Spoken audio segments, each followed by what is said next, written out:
In 1996, a masterpiece was born in Japan, Pokémon Red and Green. These games absolutely smashed it in sales and would later go on to charm the West, gotta catch 'em all, and the rest of the world as Pokémon Red and Blue. And Pokémon would go on to conquer our high streets, bedrooms, living rooms, and every media channel you can think of into a state of Pokemania. Now, in 2024, we are 28 years and 9 generations deep into Pokémon, and it's comfortably established as the highest grossing media franchise in existence. Whilst things like merchandise, card games, spin-offs, and anime all play a part in this, the backbone of this success has always been the main series of Pokémon games. With each generation of Pokémon, Game Freak and the Pokémon Company International always try to bring something new and groundbreaking to the series, and each generation has tried to propel the series forward in some way. And these new features end up being generational gimmicks, some of which have ended up being essential mainstays into the series, and some of which haven't had much impact at all. So in this video, we're going to rank the impact of the gimmicks of every generation of Pokémon. So we have to be really clear and define what a gimmick actually is in this context. The first thing that comes to mind is probably something like Mega Evolution, which was a highly publicised and extremely popular battle gimmick that was introduced in Generation 6. But although this is an obvious example, this video isn't just about battle gimmicks. There have been countless non-battle gimmicks that are so fundamental to the experience of playing Pokemon that a lot of them are simply considered game mechanics in the series now. I actually think in this video you'll be surprised at some of them that go completely under the radar but are also absolutely fundamental to your experience of playing Pokemon to this day. So let's define what we really mean by gimmick here. If you really want to rank my order here, take a picture or a screen grab now and refer back to it if you have to. So here's what we're considering a gimmick. A new or extra feature designed to enhance the overall experience of playing Pokemon, attract publicity, or impact future games. So to be clear, this is not my ranking of the quality of the generations themselves. The idea here is to see which generations, both gameplay and conceptual gimmicks, has had the most impact on the franchise overall. And there's always room for healthy discourse in the comments, so I really look forward to hearing what you think. Lastly, before we get into it, I think I've done a good job of including all the main ones, but there's always a chance I missed a couple, as we are literally dissecting 9 entire generations, some of which spanning multiple games over nearly 30 years of intricate work. I've tried to keep this video fairly short considering, so if there's something you feel deserves more or even less airtime, let me know in the comments. Okay, let's get into the ranking. Coming bottom of the list is Gen 5.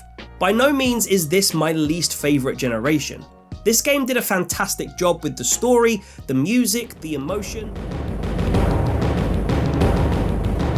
the atmosphere and the characters, but when it comes to meaningful gimmicks, they are few and far between. There were some gimmicks that were pretty bad in the sense that they have had little to no impact on future generations, like rotation and triple battles for example. There are however some really important ones too. Gen 5 introduced fully animated Pokemon in the battle screen, TMs being reusable, hidden abilities and seasons.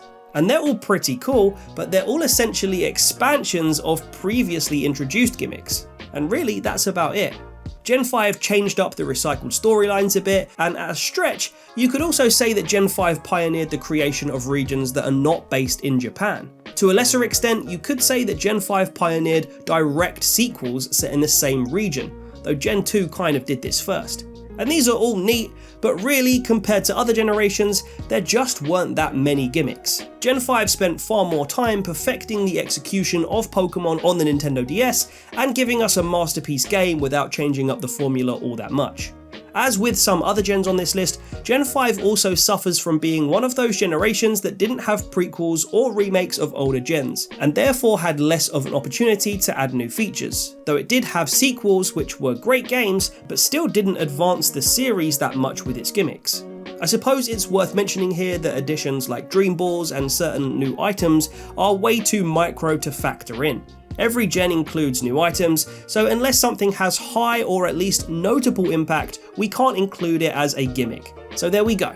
Gen 5, fantastic games, not the best for gimmicks. In 8th place, Generation 7. Gen 7 brought more gimmicks than Gen 5, but the issue is that some of them weren't that good and were quickly scrapped. Let's start with the good ones, regional forms. For the most part, they're cool and add to Pokemon lore, though there's also an argument that they make the original ones slightly less sacred. Ultra Beasts, another lore expanding cool new addition for Gen 7. To this day, I don't think we really know if they're even technically Pokemon. And that's a cool concept that can definitely be expanded on in the future with the whole wormhole alternate dimension concept, and that would be well received, I think. But although it was a huge focus of Gen 7, this sort of concept had been touched on many times in previous gens, just not in the fully developed package of Ultra Beasts. Defending your champion title and fighting alternate dimension versions of past evil bosses were also slightly more minor but very welcome gimmicks that made the story and character interactions feel meaningful, whilst hyper training with bottle caps made the competitive side of Pokemon a lot more accessible to the average player.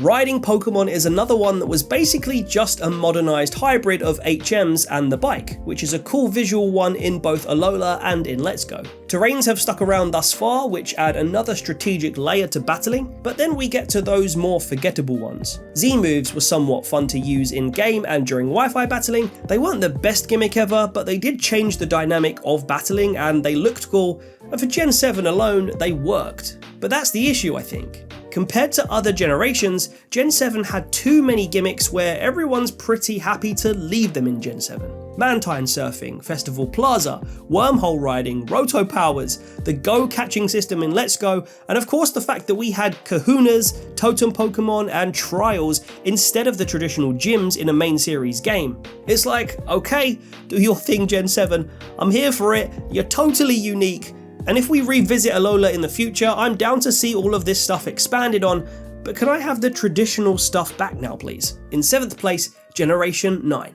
This one's tricky because we're still in Generation 9, and at the time of this video, Pokemon Legends ZA hasn't even been released yet, nor have we seen any gameplay teasers.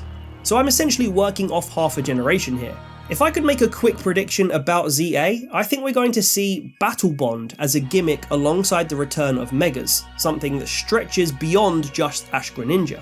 But this is literally just guesswork, so we can't really factor that in yet. We can, however, talk about what Gen 9 did introduce in Scarlet and Violet. The big one is the open world, which wasn't perfectly executed and had some shackles, but did change things up and make each player's adventure feel a little bit more unique.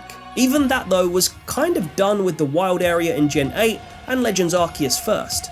Having multiplayer where other players could drop into your map is pretty cool, and it can be expanded on in the future. Paradox Pokemon along with Convergent and Divergent evolutions were interesting, even though they are just building on the idea of regional forms. And then Let's Go mode is a huge one, for the first time allowing you to send your Pokemon out of its Pokeball to get experience in real time, whilst you as the player continue exploring.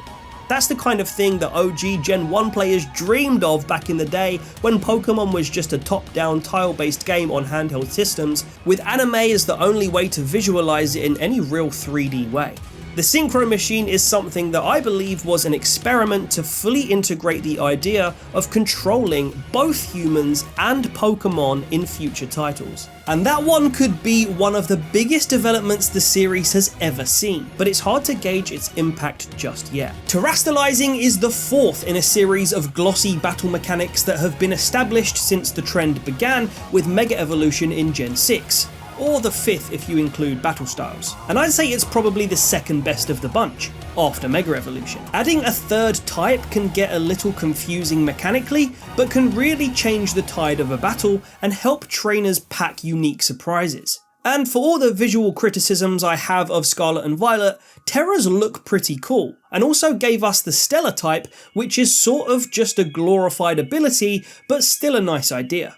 Gen 9, you might have more to come, but for now, it's 7th place for you. In 6th place, Generation 6. Now I know a lot of people are going to be raging at this, so let's address the elephant in the room. Mega Evolution was really cool. Everyone loves it. Generation 6 unfortunately suffers from a similar gimmick problem to Gen 7. Some of them were great, but some of them were bad. Once again, let's talk about the good ones first. Megas were amazing. New temporary evolutions that let the designers' creativity run wild with their creative reimaginings of fan favourites like Mewtwo, Charizard, Scizor, Lucario and loads more. It made Wi-Fi battling a lot of fun in Gen 6, and I honestly can't name one truly bad Mega design. Then there's the new Fairy type, which felt like a natural addition, and though I can't say it's personally one of my favourite types, it breathed a new lease of life into certain Pokemon like Mawile, Mr. Mime and the Clefairy line, but it's worth noting this is not the first time we've seen a new type added, which we'll come on to later. Wonder Trades offer an exciting randomness to Wi-Fi trading with people around the world, and ranked battles helped shape the modern sphere of competitive Pokemon battling. Then there's Horde battles, increasing your likelihood of a shiny and giving Nuzlockers a choice of their encounter. The XY post-game safari was cool, enabling your friends to catch 3 rare Pokemon based on your 3DS friend code. Gen 6's sequels Oras had some cool gimmicks too,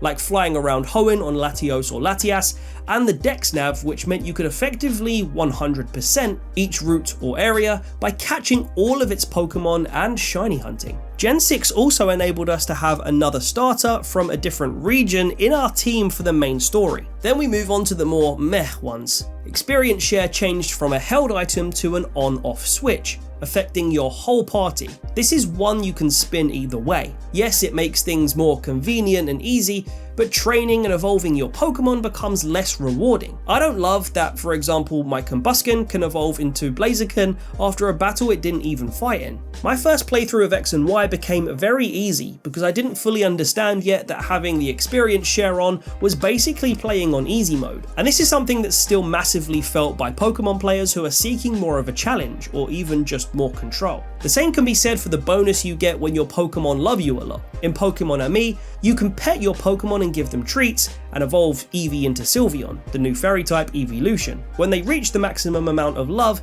this can give you non-optional rewards in battle, like your Pokemon surviving a deadly hit on 1 HP or curing itself from a status condition. This is all well and good, but again, I think it should either be optional or it should also be granted to other trainers in the game, especially trainers like your rivals or gym leaders. Interestingly, they still haven't dropped this feature as of Gen 9, so maybe they just think it helps younger players keep interest, but what would the harm be of making it optional? Either way, some of the Gen 6 mechanics made the experience of playing Pokemon feel less rewarding, but it also set the series on a really fun and interesting conceptual path which opens up a lot of potential lore for the future. And I'm all for that. In 5th place, Generation 4. Gen 4 at first glance probably seems like an easy one to put low down on the list. There's a couple of gimmicks here that made a huge difference to the Pokemon franchise and arguably kept the Pokemon train going at a point where it very easily could have derailed.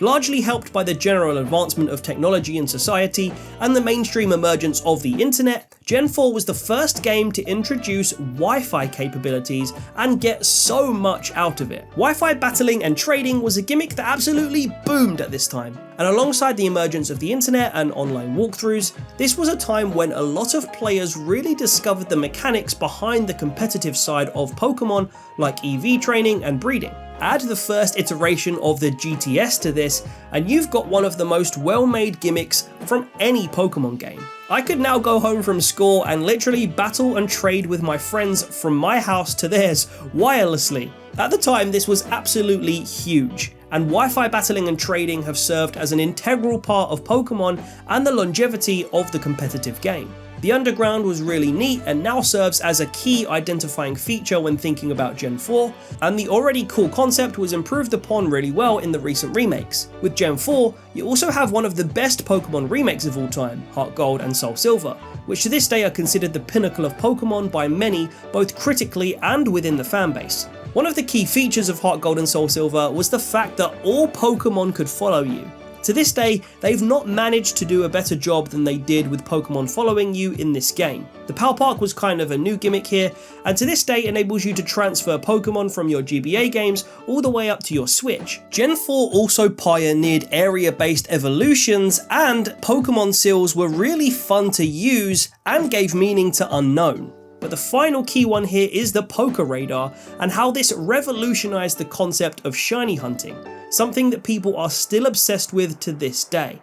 Gen 4 only had a few gimmicks, but they were major, and the impact they had cannot be understated. In 4th place, Generation 3. Gen 3 did its best to introduce new fun ways to play Pokémon, and succeeded in a great deal of the gimmicks it birthed. Pokémon abilities were a huge new addition to the series, which are one of the best and most fundamental mechanics you can utilize in battle to this day, with each Pokémon having unique access to 2 or 3 abilities. Double battles broke up the sometimes tedious formula of traversing through routes where you continually are fighting single trainer after single trainer, and weather is something which is still utilized by players both casually and competitively to change the course or give an advantage in battle. It also looked great visually, and still does to this day. Gen 3 was the birthplace of that with the introduction of rain, hail, sunshine and sandstorms. Gen 3 also had possibly the most fun non-battling gimmicks in the form of contests and secret bases, both providing fun ways to play the game for hours without actually progressing the story or fighting anyone. Diving was one of the most unique HM gimmicks ever introduced and enabled us to explore a huge underwater map beyond the surface level of Hoenn. The battle frontier was hugely popular and people have wanted a version of the one like we had in Emerald for almost 20 years. Bonuses from other games became really prevalent in Gen 3, and you could get exclusive mythicals like Jirachi from GameCube games like Colosseum and XD Gale of Darkness. And crucially, remakes themselves are gimmicks that also became a thing in Gen 3. Fire Red and Leaf Green were fantastic games that fixed so many bugs from the original Gen 1 games, and this is a tradition that the Pokemon Company have kept up with to this day, with BDSP being the latest traditional example, and remakes inspired the Legend series as well. Gen 3 also introduced the concept of regions we've already seen, having new explorable parts we'd never seen before, with the Sevi Islands being an extended part of the Kanto adventure. The convenience of running shoes were really felt at the time these games came out, and also, bring back the fame checker man. Gen 3 didn't miss with its gimmicks, and it deserves the solid placing of 4th.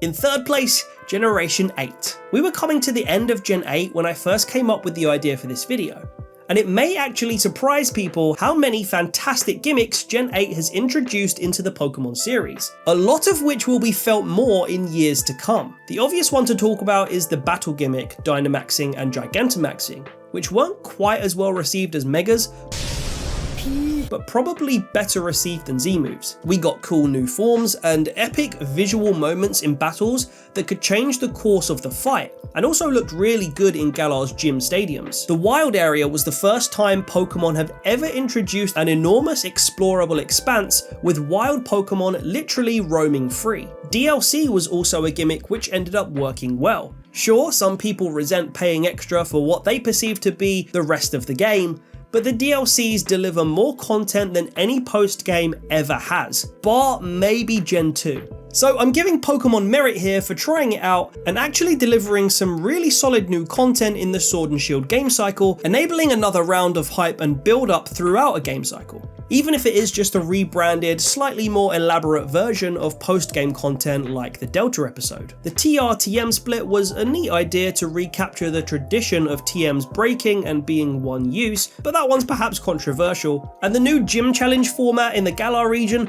was another refreshing reworking of the old Gyms and Elite Four mechanic, which worked well and fitted perhaps better in the Pokemon universe than Gen 7's Kahunas, Trials and Totem Pokemon. Live crowds in the gyms added a lot of atmosphere to major battles, and generally being able to play a fully 3D main series Pokemon game on your TV was also something that fans had wanted for a long time. If, like me, you consider Let's Go more of a 3D upscaling of Yellow. And if you're still not convinced Gen 8 should be this high up, it also created the Legend sub-series, which, despite only being one game deep with one on the horizon, seems to be a really crucial sub-series for expanding the lore of legacy generations, making some awesome tweaks that had felt really needed in the Pokemon series for a while. And whilst not absolutely everything worked about Legends Arceus, the core RPG concept of being able to log your missions and side quests made things feel so much more organised and rewarding. especially for completionists. Humans taking damage from wild Pokemon was also a really cool, slightly more adult theme which was surprising in all the right ways when it was announced. Remixing starters from different gens, being able to move around as the trainer during battles, crafting items from natural resources, real-time catching, clans, rifts, overworld shinies, and the idea of multiple fully fledged boss fights against noble Pokemon throughout the game all meant that ultimately Generation 8's gimmicks were a key pivot in helping to steer the series' future towards new themes, mechanics, and balancing the game to make it engaging for younger players and OG adults alike. Good job, Gen 8. In second place, Generation 2. Generation 2 is an absolute sleeper, which for some reason gets ransacked for criticism on the internet these days. Notably for things like its level curve issues, Pokemon learning moves late on, and gym leaders who often don't use Johto Pokemon. And through a modern lens, I can understand those points to a degree. But it is with absolute certainty that Pokemon would not be what it is today without so many of the gimmicks that Gen 2 introduced to the Pokemon franchise, many of which kept the series running and not fading into obscurity. And I have a feeling that the sheer amount of important gimmicks that I'm about to list might surprise you. Shiny Pokemon. Implemented into the story via the Red Gyarados incident at the Lake of Rage, the idea that at any given moment you could find an ultra rare different coloured version of a Pokemon at astronomically difficult odds was so enticing and kept the hunt for Pokemon super engaging, especially during a largely pre-internet era. Breeding. Another core concept that impacts both competitive Pokemon playing and shiny hunting to this day. Egg hatching and egg moves are still iconic parts of the Pokemon mechanics and experience. Time-based events and the day and night cycle were introduced here, along with Apricorn balls and the Pokegear, which was the gimmick that started the trend of having some sort of extra piece of tech with you on your journey beyond the Pokedex, like the Poketch and the Rotodex. Box art legendaries also became a thing in Gen 2. Rather than just starter Pokemon being on the cases, Gen 2 started the idea that the game's story would revolve around an all-powerful legendary Pokemon, which is still a trend to this day. The concept of sequels in the Pokemon universe being able to explore an older region after the passage of time was one of the coolest things that Game Freak have ever done. The Battle Tower also started in Gen 2. Online play, item-based trade evolutions, branched evolutions, legendary Pokemon that roam the map, the friendship system, in-game events, and Gen 2 was the first time we saw the concept of adding new types with the Steel and Dark types. Like I said, Gen 2 is an absolute sleeper, and that's why it's earned second place on the list. And in first place, it's Generation 1. Now this may feel like a cop-out to some, but Gen 1 is always on the back foot because there was nothing that came before it. But I've put a great deal of thought into this, and using the definition that we set out, I think Generation 1's core gimmicks probably make it one of the greatest gaming achievements of all time, because of how they helped it revolutionize the monster hunting game genre. What were gimmicks in 1996 at the time of release, nowadays are just considered mechanics. Even the annoying ones like HMs and trade evolutions have been absolutely fundamental to the identity of Pokemon and its iconic status in popular culture. So what were these gimmicks that Gen 1 introduced into the franchise that earn it first place on the list? Well, for one, simply the Pokemon themselves and the process of catching them. The idea that these little mysteriously technological red and white balls, which are incredibly aesthetically pleasing, being used to catch and tame these tremendously designed wild creatures that lurk in different dungeons and areas was a really thoughtful and unique blend of multiple games that came before it, and it was born in Gen 1. It's so integral to the game that you might not consider it a gimmick, but it is. And that's how deeply ingrained it is and how much impact an idea like this has had on the Pokemon series and the genre in general. Simple gimmicks like picking one of 3 starter Pokemon, Pokemon professors, Pokemon types, and type matchups which have had slight tweaks but have largely stayed the same for nearly 30 years is a testament to how integral these early gimmicks are that made us fall in love with Pokemon in the first place. 6 Pokemon at your side, each with 4 moves. The PC storage system, 8 gyms to defeat, the Elite Four, evil teams, Pokemon trades, TMs, HMs, legendary Pokemon that you could find lurking in optional dungeons. Even just the core items like potions, repels, revives, status conditions, fainted Pokemon and healing in Pokemon centers, the bike, the fishing rod, Victory Road, the list goes on, and pretty much all of these things are still present in today's Pokemon games. Maybe with slightly different execution, but they're still there. And they all began in those first installments. I really thought hard about whether all of these things meant that Gen 1 deserves top spot for gimmicks, and every time I came to the same conclusion. These gimmicks were adaptations of things that had been seen in video games before, and brand new ideas, and it was a perfect symphony. Pokemon would not be what it is today without Game Freak's core ideas that exploded Pokemon into the worldwide phenomenon it is today. This is in danger of becoming a love letter, but these things are the equivalent of generational gimmicks. Next time you're on a Pokemon adventure and you're fighting the Elite Four, fishing for water Pokemon, using a Pokemon to move an obstacle or surf, fighting an evil villain or a gym leader, picking your first partner Pokemon, recording data in the Pokédex, fighting a bug catcher or a hiker, having Pokemon follow you, even using the game corner or riding whatever modern iteration of the bicycle the game has given you. Just know, it all started in Gen 1 and it hasn't been removed. It stayed there for nearly 30 years as a core part of the Pokemon experience. So there you have it. Now, do you agree with my list? What gens would you put higher or lower? And did I miss anything obvious? I'd love to know all of your thoughts in the comments, and until next time, love you gang.